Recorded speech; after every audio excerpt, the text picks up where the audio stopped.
प्रिय छात्रों नमस्कार। एनसीईआरटी फिजिक्स कक्षा 12वीं में आपका स्वागत है। आज का हमारा टॉपिक है आवेश का संरक्षण, जिसे हम बोलते हैं कंजर्वेशन ऑफ चार्ज। तो इससे रिलेटेड क्वेश्चन इस तरीके से आ सकता है, आवेश संरक्षण का नियम क्या है, या फिर ऐसे भी पूछा जा सकता है आवेश संरक्षण का सिद्धांत क्या है। तो सबसे पहले हम इसको समझेंगे, फिर आपको ये नोट्स जो मैंने बनाए हैं इनका जो आंसर है वो आपको स्क्रीनशॉट लेकर अपने नोट्स में लिख लेना है। लेकिन सबसे पहले हम इसको देख लेते हैं कि आखिर आवेश का संरक्षण होता क्या है। तो आइए समझते हैं। आवेश का संरक्षण सिद्धांत कहता है कि आप कहीं से भी कोई चार्ज बना नहीं सकते। अब आपके दिमाग में ये क्वेश्चन आएगा कि अभी तो हम लोग चार्ज बना रहे थे, दो पदार्थों को आपस में रगड़ा और चार्ज बन गया। तो चार्ज बना सकते हैं तो ऐसी बात क्यों है, आवेश का संरक्षण सिद्धांत ऐसा क्यों बोलता है कि हम अलग से चार्ज नहीं बना सकते। तो अब आपको थोड़ा गहराई से सोचना पड़ेगा कि वास्तव में हम अलग से चार्ज नहीं बनाते हैं। जब हम दो वस्तुओं को रगड़ते हैं, जैसे ये देखिए, ये कांच की छड़ है और ये रेशम है, दोनों को आपस में रगड़ा तो हम ये बोलने लगते थे कि कांच पर प्लस आवेश आ गया है। ये हम बोलने लगते थे कि कांच पर प्लस आवेश आ गया है, लेकिन हम इसकी तो कोई बात ही नहीं करते थे। असल में होता क्या है कि जब कांच पर प्लस आवेश आता है तो हमने ये बनाया नहीं है। ये प्लस क्यों आया है, क्योंकि अगर इस पर इतने प्लस आए हैं, अगर हम इसको काउंट करें 1 2 3 4 5 6 7 8 9, अगर ये 9 प्लस आए हैं, इसका मतलब ये है कि इससे 9 इलेक्ट्रॉन निकले हैं।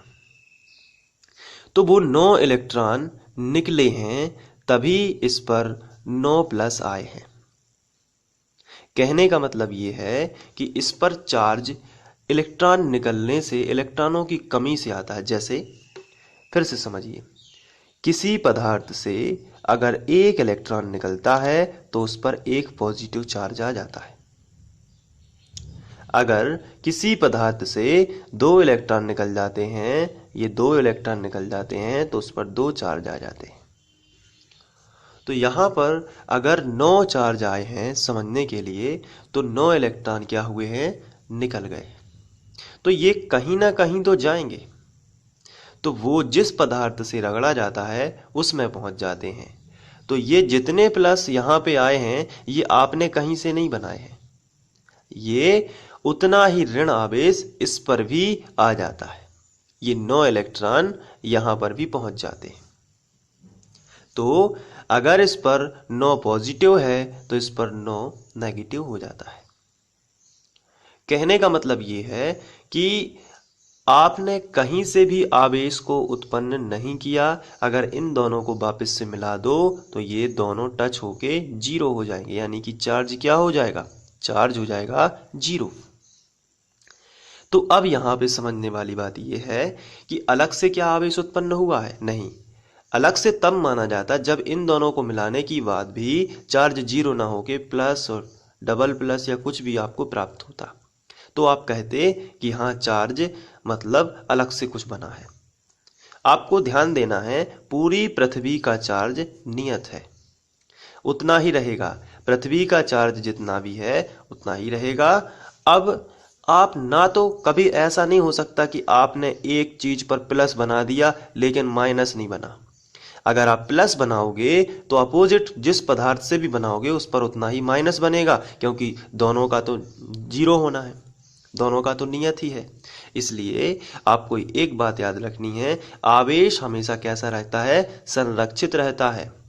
संरक्षित रहता है यानी कि कंजर्वेशन होता है उसका, वो कभी भी बचाव रहता है उसका, वो अलग से आप नहीं बना सकते। इसलिए किसी भी पृथककृत निकाय में, पृथककृत निकाय यानी कोई भी अलग से निकाय हो, अलग से निकाय, उसमें किसी भी आवेश को उत्पन्न नहीं किया जा सकता। यही इसमें लिखा है, किसी पृथककृत निकाय में ना तो आवेश उत्पन्न किया जा सकता है और ना ही नष्ट। ना ही आप किसी भी चार्ज को क्या कर सकते हो, खत्म कर सकते हो। अपने आप से ना तो एकाध चार्ज बना सकते हो, ना ही अपने आप से एकाध चार्ज समाप्त कर सकते हो, क्योंकि जब आप कोई भी चार्ज बनाते हो उसके अपोजिट दूसरा अपने आप बनता है और दोनों को मिलाने से वो जीरो हो जाता है। ऐसा नहीं है कि आपने केवल एक प्लस ही बना दिया और पूरी पृथ्वी पर माइनस कहीं बना ही नहीं। ऐसा नहीं है। आवेश हमेशा संरक्षित रहता है, या दूसरे शब्दों में कहें तो आवेश हमेशा जोड़े के साथ आता है। ऐसा नहीं आता कि एक ही अलग से आ गया, या ऐसा नहीं होता कि प्लस बस आ गया माइनस नहीं आया। तो आपको ध्यान रखना है, आवेश हमेशा कैसा होता है, संरक्षित रहता है। अगर प्लस बनेगा तो जरूर माइनस भी बनेगा, और अगर माइनस बनेगा तो जरूर प्लस भी बनेगा। दोनों जोड़े के साथ आएंगे, अलग से नहीं आता। तो किसी पृथक्कृत निकाय में, पृथक्कृत निकाय जैसे कोई अलग से पदार्थ हो, जो पृथक यानी अलग होता है, कोई अलग से पदार्थ हो, ये ना हो, केवल ये ही हो।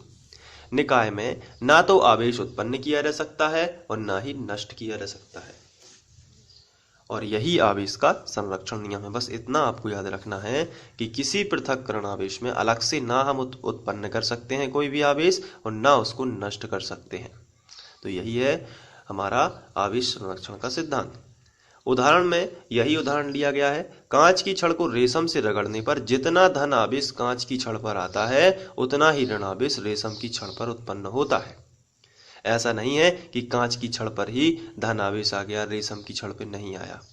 इसलिए कांच की छड़ को जब रेशम से रगड़ते हैं, ये जो मैंने आपको एग्जाम्पल बताया है, तो जितना धन आवेश कांच की छड़ पर आता है, उतना ही ऋण आवेश रेशम की छड़ पर भी आ जाता है। और यही है आवेश संरक्षण का सिद्धांत। तो अब लीजिए आप इसका स्क्रीनशॉट। छोटा सा क्वेश्चन था, आशा करता हूँ कि आप लोग इसको बहुत अच्छे से कर लेंगे। चलिए ले लीजिए स्क्रीनशॉट और इसको नोट में नोट कर लीजिए।